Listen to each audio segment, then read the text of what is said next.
আমার ছাদ বাগানটা কেমন হয়েছে, ছাদ বাগানে যে জল বাগানটা কেমন হয়েছে সেটা দেখানোর জন্যই ভিডিওটা করলাম।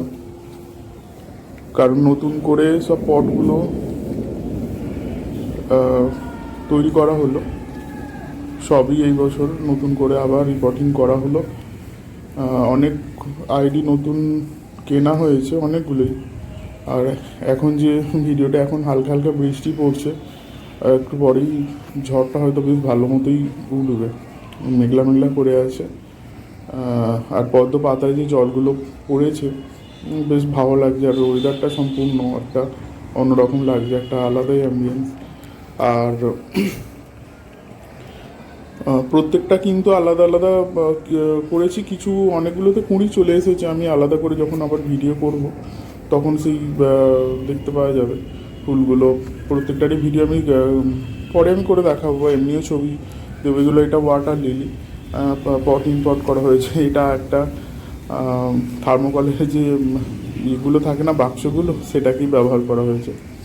এভাবে ছোট বড় নানান সাইজের যেমন পেরেছি তেমন পুরো ছাদটাকেই করে নেওয়া হয়েছে, ভরাট করে নেওয়া হয়েছে। অনেকগুলো কুঁড়ি এসে গেছে, অনেকগুলোতেই কুঁড়ি এসে গেছে। যদি এই তিন সপ্তাহের মতো সব রিপোর্টিং করে করা হয়েছে। আর ওয়েদারটাও বেশ খুব যে এবারে পায়ে তা না, কারণ বেশ ভালোই। খুব রোদ, রোদের মানে চড়া রোদ, তো সেই জন্য হয়তো একটু ইয়ে আছে। এটা ওয়াটার লিলির একটা কুড়ি এসেছে, এটা যেহেতু বিকালবেলা সেই জন্য কুড়িটা বুঝে গেছে ফুলটা। এটা দূর থেকে কেমন লাগছে অবশ্যই জানাবেন বা জানাবে।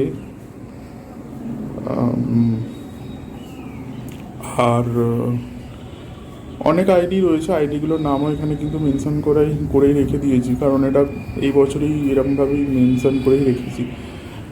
কারণ অনেকগুলো আইডি হয়ে গেছে তো পদ্মের, তো আর সেইভাবে এখনও কয়েকটা এখনও গামলা ওয়াটার লিলির জন্যই করবো সাইডটায়। তো এই সামনে থেকে দেখানো হচ্ছে। কিছু কিছু পাতা বেশ ভালো ছেড়ে দিয়েছে, যে বেশ জোরে জোরে বৃষ্টিটাও এসে গেছে, জল পড়ছে। আর এই ভিডিও অবশ্যই কেমন হয়েছে বাগানটা জানাবেন, কারণ এটা আমার এটা জল বাগান, নিচে আছে অন্যান্য গাছের বাগান। অবশ্যই একটুখানি কমেন্ট করে জানাবেন। ফুলগুলো অবশ্যই পরে